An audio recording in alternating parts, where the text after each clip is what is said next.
पास चलते हैं। सरवीन जी नमस्कार। और अब 362 पार हो गया है निफ्टी में। लाल टाई क्यों पहन लिया आपने? नहीं, बहुत बहुत नमस्कार नीरज जी। नहीं देखिए, लाल टाई तो बहुत सालों के, 1 साल 1.5 साल के बाद निकाली है, तो था कि इसको थोड़ी देर पहनेंगे जब तक क्लियर कट रिवर्सल्स नहीं हो जाते। तो आई थिंक वो लेवल्स 19,450 19,500 के आसपास मीडियम टर्म लेवल्स आ रहे हैं बाजार के, और उनके ऊपर जाता है तो डेफिनेटली एक ट्रेंड रिवर्सल का केस बनेगा। बट हमारा थॉट यही था 18,900 18,800 वाले लेवल्स पे कि भाई 19,250 का बाउंस आएगा, तो वो तो आ गया। अब यहाँ से हम 100 पॉइंट ऊपर आ गए। तो आज का दिन वेट एंड वॉच है। आई थिंक फ्राइडे तो हमने क्लोज उसके नीचे ही किया था, बट आज का दिन मेरे हिसाब से वेट एंड वॉच है व्यू बनाने के लिए। और फिलहाल के लिए अगर मैं बोलूं तो फिर 19,250 से 19,450 की एक रेंज बननी चाहिए अगर यहाँ पे फेलियर नहीं होता है तो आई थिंक। और बड़ा रिवर्सल तो 19,500 के ऊपर ही आएगा, ऐसा मेरा मानना है। तो आई थिंक जब व्यू बनाते हैं पोजिशनल तो थोड़ा उसको कैरी करने की कोशिश करते हैं, तो वही वही कोशिश है। थॉट यही है कि मीडियम टर्म बायस अभी भी मेरे हिसाब से तो नेगेटिव है, और जब तक 19,500 के बाद डिसाइसिवली नहीं जाता बाजार, एक रिस्क है कि आप 18,800 18,600 के लेवल्स को एक बार दोबारा रिविजिट करेंगे। तो जब तक वो रिस्क नहीं हट जाता, थोड़ा कॉशन एडवाइस है मेरे हिसाब से। थोड़ा कॉशन एडवाइस है। अच्छा, आरती इंडस्ट्रीज में क्या कॉशन होगा? 9% ऊपर है आज स्टॉक। देखिए, ये भी एक जमाने का डार्लिंग शेयर था सबका, और अब काफी अंडर परफॉर्मेंस के बाद पहला जो हम कहते हैं ना ग्रीन शूट्स उम्मीद, वो यहाँ बन रही है। जो पहला अभी लग रहा है कि मुझे मंथली क्लोज भी यहाँ पे अभी तो टाइम है, मंथ का स्टार्ट है, बट आई थिंक क्लियरली 440 450 के आसपास अच्छा एक्यूमुलेशन हुआ था यहाँ पे 2 ढाई 3 महीने।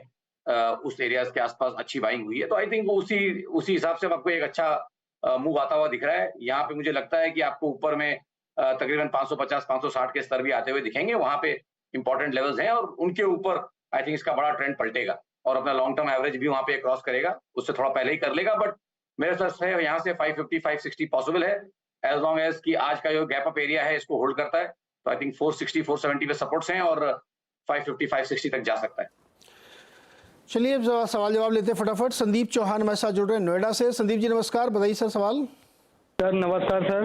हाँ सर मेरे पास मदरसन सुम्मी के हैं 20954 पे हैं। 5 ईयर्स के लिए सर होल्ड करना चाहते हैं इसको। ओके सरवीन जी, मदरसन सुमी वायरिंग 54 रुपए पर लिए 209 शेयर, 5 साल के लिए होल्ड करेंगे। देखिए, यहाँ पे थॉट यही है कि भाई बहुत ज्यादा डेटा नहीं है मेरे पास यहाँ देखने के लिए, तो फिलहाल मैं इनको शॉर्ट टर्म ही बोलूंगा। आई थिंक यहाँ पे मुझे 52 से 65 तक की एक रेंज दिखती है, और उन्हीं रेंजेस के बीच में कहीं ये मेरे हिसाब से स्टॉक ट्रेड होना चाहिए। ओके संदीप है क्या लाइन पे? जी सर। और भी कोई सवाल है क्या?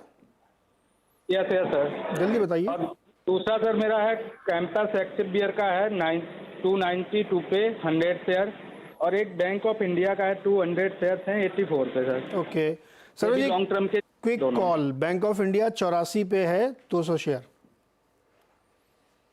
देखिए, बैंकिंग में यहाँ पे मुझे लगता है कि इसके पास भी अच्छे सपोर्ट्स हैं। बैंक ऑफ इंडिया के पास अच्छे सपोर्ट्स हैं अराउंड 1992। तो आई थिंक अगर इनका जिस तरह से होराइजन ये लॉन्ग टर्म बता रहे हैं, आई थिंक जब तक 90-92 के ऊपर टिका हुआ है, मेरे हिसाब से इनको ट्रेड में बने रहना चाहिए। ओके तो ये है स्थिति। सर जी एक मिनट रुकिएगा जरा। एक स्कॉट्स कुबोटा के प्रबंधन हमारे साथ जुड़ रहे हैं, नतीजों बातचीत करते हैं। दूसरी तिमाही में नतीजा काफ़ी बढ़िया देखा। 87 करोड़ रुपये से बढ़कर 235 करोड़ रहा। आमदनी में भी 1883 से बढ़कर 2000 के पार चली गई, 2000 करोड़ के। और मार्जिन में भी सिग्निफिकेंट इंप्रूवमेंट आया। बातचीत करेंगे हमारे साथ कंपनी के होल टाइम डायरेक्टर और CFO भरत प्रधान जी। भरत सर बहुत बहुत स्वागत है आपका। नतीजे काफ़ी बेहतर दिख रहे हैं इसमें, और 2 चीज़ें मुझे समझाई सर। एक तो मार्जिन में बहुत सिग्निफिकेंट इंप्रूवमेंट, और दूसरा ट्रैक्टर सेगमेंट अभी भी लैग करता। Reason sir? या गुड मॉर्निंग। सो जैसे आपने बोला मार्जिन, बिकॉज तीनों बिजनेस जो हैं हमारे तीनों अच्छे कर रहे हैं मार्जिन फ्रंट पे। तो इस बार इंफ्रास्ट्रक्चर बिजनेसेस में काफ़ी ग्रोथ देखने को मिली है, कंस्ट्रक्शन और रेलवे में भी काफ़ी टर्न अराउंड देखने को मिला। उसकी वजह से ओवरऑल मार्जिन में अच्छी इंप्रूवमेंट रही है। जहाँ तक ट्रैक्टर बिजनेस की बात करें तो जैसे आपको पता है लास्ट ईयर इंडस्ट्री जो है ट्रैक्टर इंडस्ट्री एक पीक लेवल को टच की थी। ऑलमोस्ट 9,45,000 की इंडस्ट्री रही पिछले साल में, तो बेस काफी हाई था। और सेकंड टाइम इस बार फेस्टिव सीजन जो है वो Q2 से शिफ्ट होकर Q3 में आ गया।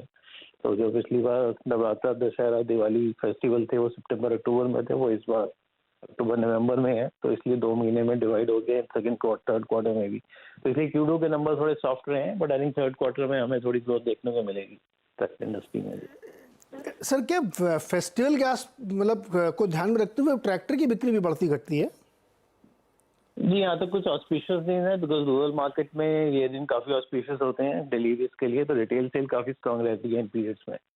तो नॉर्मली अगर आप देखेंगे 3 महीने सितंबर अक्टूबर नवंबर के जो होते हैं, ऑलमोस्ट 40-45% की सेल जो इंडस्ट्री की इन 3 महीने के अंदर ही होती है। ओके बड़ा सर, आपने बताया कि सारे सेगमेंट अच्छा कर रहे हैं इसलिए मार्जिन इंप्रूवमेंट आया, तो डेफिनेटली ऑपरेटिंग एफिशिएंसी तो होगी, लेकिन क्या कॉस्ट भी आपकी कम हुई है, इनपुट कॉस्ट उसकी वजह से है, और क्या ये सस्टेनेबल होगी आने वाले क्वार्टर्स में?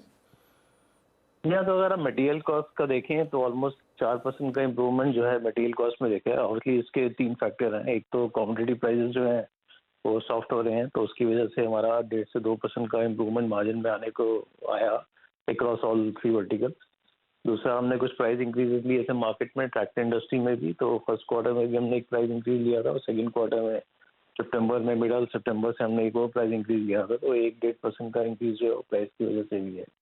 ओवरऑल जो बैलेंस जो है उसमें थोड़ा हमारा प्रोडक्ट मिक्स जो है वो अच्छा हुआ है, उसकी वजह से भी कुछ इम्प्रूवमेंट देखने को मिल गया। तो आई थिंक 3 से 4% का जो मार्जिन इम्प्रूवमेंट आया है वो बेसिकली इन वजह से आया है। ओके, लास्ट क्वेश्चन सर एक और, ये जो कंस्ट्रक्शन इक्विपमेंट वाला सेगमेंट है, बहुत बढ़िया ग्रोथ इसमें दिखी है, एबिट जो है नेगेटिव से पॉजिटिव हो गया है, रेवेन्यू में काफ़ी अच्छी ग्रोथ, तो इसको हम एक तरीके से इकोनॉमी में जो कामकाज चल रहा है उसका रिफ्लेक्शन मान लें, तो उस नज़रिए से हमें बताइए कि क्या आगे भी ये सब ज़बरदस्त तरीके से चलता हुआ दिख रहा है आपको? जी हाँ, अभी तो जो ग्राउंड पे देखा जाए तो प्रोजेक्ट्स पे बहुत स्ट्रांग डिमांड है। तो अभी तो हमें कुछ कैपेसिटी की एक्चुअली सप्लाई के कांस्टेंट है, जिसकी वजह से हम कैपेसिटी रैंप अप कर रहे हैं सप्लाई मीट करने, डिमांड मीट करने के लिए। तो अभी जो अगले 6 महीने में तो डिमांड काफ़ी स्ट्रांग रहेगी। वो जो प्री इलेक्शन पीरियड है इसमें इंटरेस्ट स्पेंडिंग बहुत ज़बरदस्त है। तो इस साल में काफ़ी अच्छी ग्रोथ देखने को मिली हमें इस सेगमेंट में, स्पेशली कोविड के 2-3 साल के बाद में जो बिल्कुल स्लैक डिमांड रही थी, तो अच्छा इस बार हमारा जो है इम्प्रूवमेंट देखने की मिल रही है डिमांड के अंदर में। दूसरा, इसमें एमिशन नॉर्म चेंजेस जो पहले हुए थे पिछले 1-1.5 साल पहले, उसकी वजह से भी कॉस्ट इंक्रीज बहुत हो गए थे। फिर इन्फ्लेशन जो आया पिछले 2 साल में, उसकी वजह से कंस्ट्रक्शन इक्विपमेंट इंडस्ट्री में खासकर काफ़ी प्राइस इंक्रीज हुआ, ऑलमोस्ट 50-60% का कॉस्ट इंक्रीज हुआ था। उसकी वजह से मार्केट में थोड़ा टाइम लगा प्राइस स्टेबलाइज होने में। आई थिंक आज की डेट में प्राइस स्टेबलाइज हो चुके हैं, तो इसलिए डिमांड हमें वापस देखने को मिल रही है। और साथ में क्योंकि इंफ्रास्ट्रक्चर की डिमांड भी है प्रोजेक्ट्स पे, उसकी वजह से हमें अच्छी ग्रोथ देखने को मिल रही है। हमें लग रहा है अगले 6 महीने में भी यही ग्रोथ ट्रेंड जो है आगे कंटिन्यू रहेगा इस इंडस्ट्री।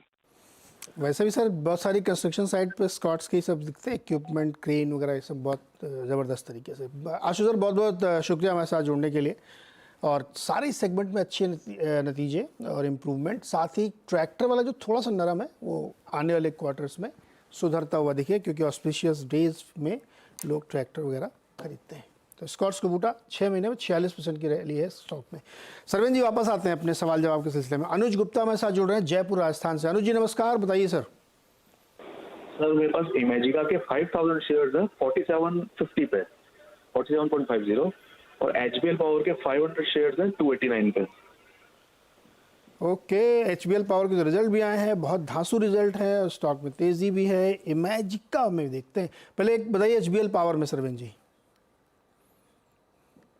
देखिए तकरीबन अगर आप देखेंगे तो 6-8 महीने में ही स्टॉक जो है ऑलमोस्ट 3 गुना हुआ। 100 वाली चीज 300 हुई। तो नए रिस्क रिवॉर्ड्स तो नए समीकरण तो एचबीएल में नहीं बनेंगे, बट इनके पास नीचे के भाव से है, तो आई थिंक ऊपर जो मेरे हिसाब से ट्रेड में बने रहे और कॉस्ट के आसपास एक स्टॉप लॉस एचबीएल में लगा के रखें।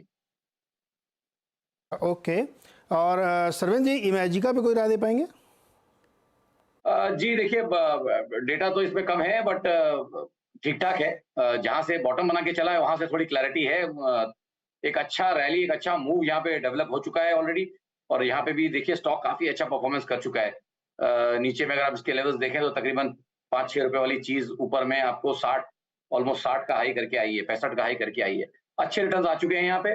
इस मूव को थोड़ा ये साइडवेज जाके पचाएगा, ऐसा मेरा मानना है।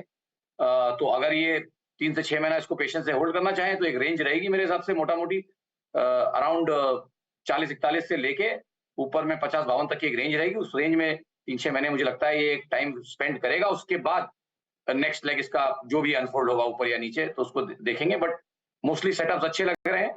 तो मेरा राय यही रहेगी कि होल्ड रखें, 40 के नीचे एक स्टॉप लॉस लगा के होल्ड रखें। ओके, योगेश शर्मा जी हमारे साथ जुड़ रहे हैं इंदौर मध्य प्रदेश से। योगेश जी नमस्कार सर। नमस्कार सर। बताओ जी सर, क्या सवाल है?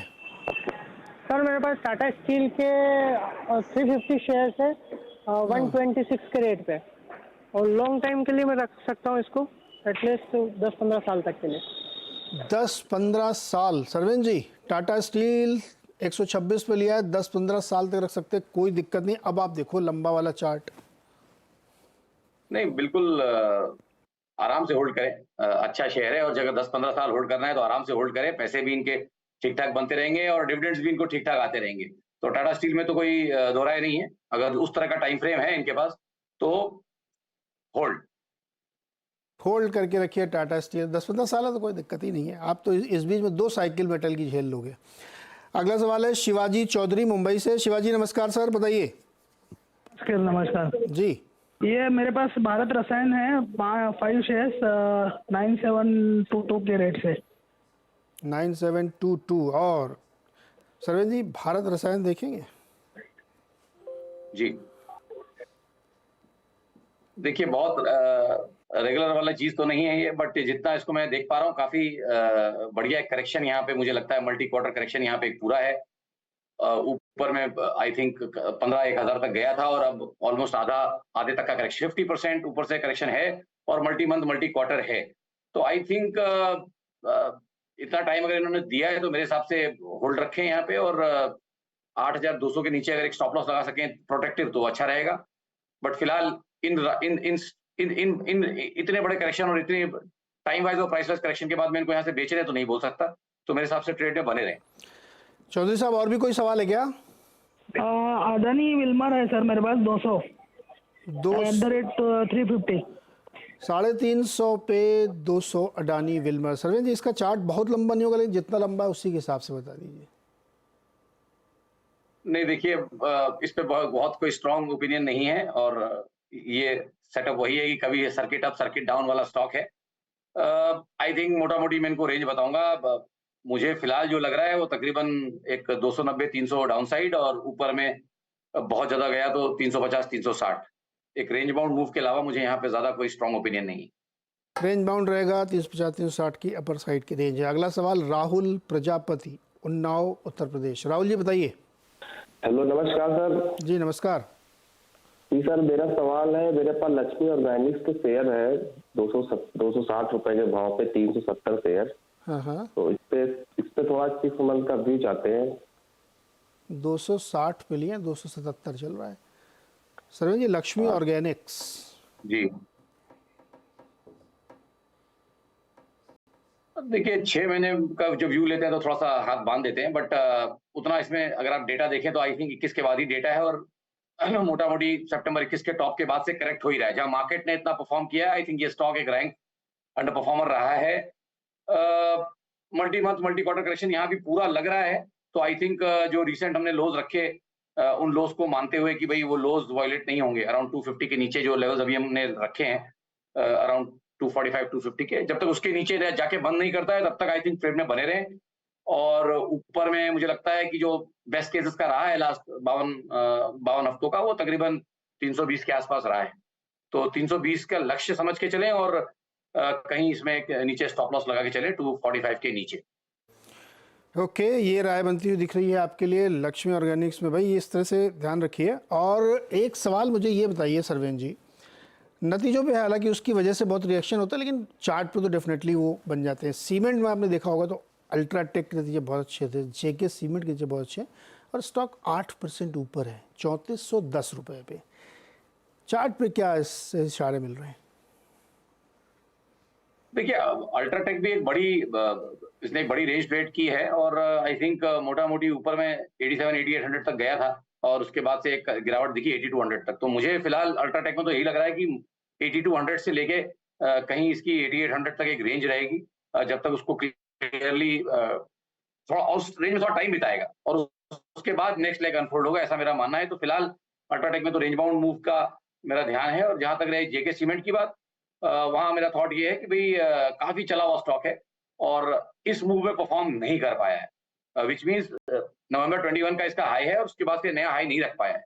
तो आई थिंक ये हल्का सा नरम स्टॉक है, इस सेक्टर में अंडर परफॉर्म करके बैठा है। तो आई थिंक यहाँ पे राय यही रहेगी कि अच्छे मौके मिल रहे हैं और रिजल्ट अच्छे आए हैं, तो थोड़ा मुनाफा वसूली यहाँ पे पार्शियल प्रॉफिट बुकिंग करनी चाहिए। जब तक 2021 वाला हाई नहीं निकालता है तब तक मेरे ख्याल से नई एंट्री या नया यहाँ से ट्रेड नहीं बनता है। इसमें मेरे हिसाब से थोड़ी प्रॉफिट बुकिंग जरूर बनती है। अगला सवाल है अमरावती से रितेश जी का। रितेश जी नमस्कार, बताइए सर। सर मेरे पास सुजलॉन के शेयर है 30 के प्राइस पे 2000। 30 रुपए के भाव पर 2000 शेयर हैं सुजलॉन के, अभी चल रहा है 36 रुपए। सरवेन जी, सुजलॉन में बहुत लोगों की दिलचस्पी है, इनकी भी है और इनका प्राइस भी अच्छा है, क्या करेंगे?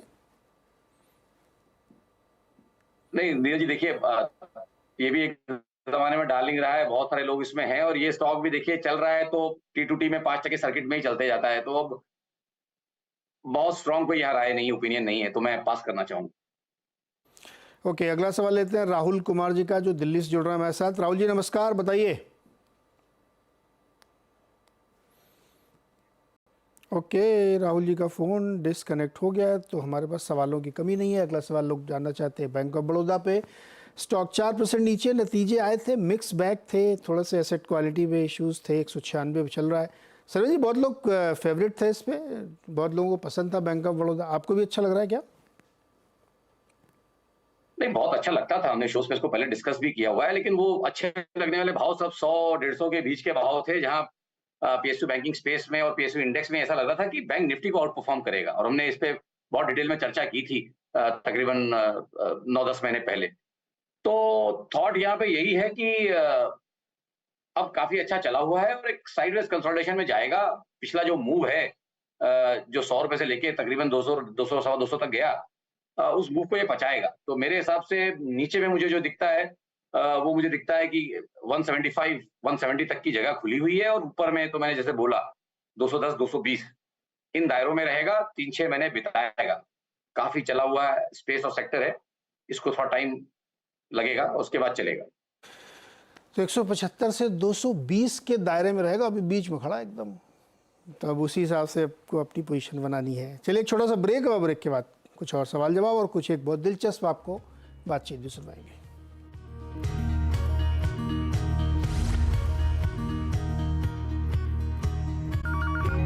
पर्सनल केयर और लाइफस्टाइल सेगमेंट की कंपनी नाइका ने 2 दिन का एक इवेंट किया, नाइका लैंड।